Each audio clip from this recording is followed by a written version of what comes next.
Sobrang sipag pala ni Julia Montes. Kahit nga 2:00 ng madaling araw pa lang nitong linggo, ay nasa marathon event na siya ni Alden Richard para asikasuhin ang booth ng mga produkto na dinidistribute niya dito sa Pilipinas.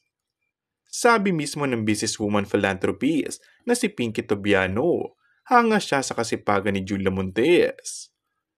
Of course, alam naman natin na super rich si Julia at ang karelasyon niyang si Coco Martin.